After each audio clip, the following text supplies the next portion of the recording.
كتبنا عليهم فيها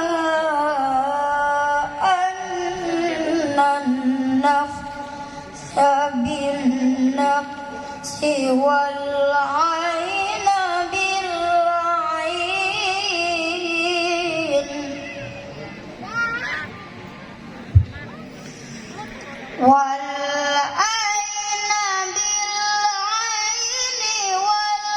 والأنف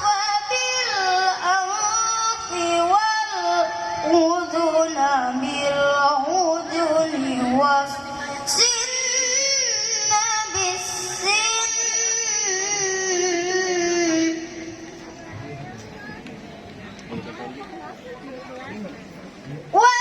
والسن بالسن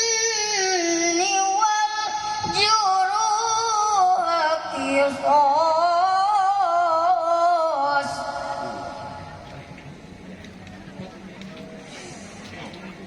فمن تصدق به فهو كفارة له ومن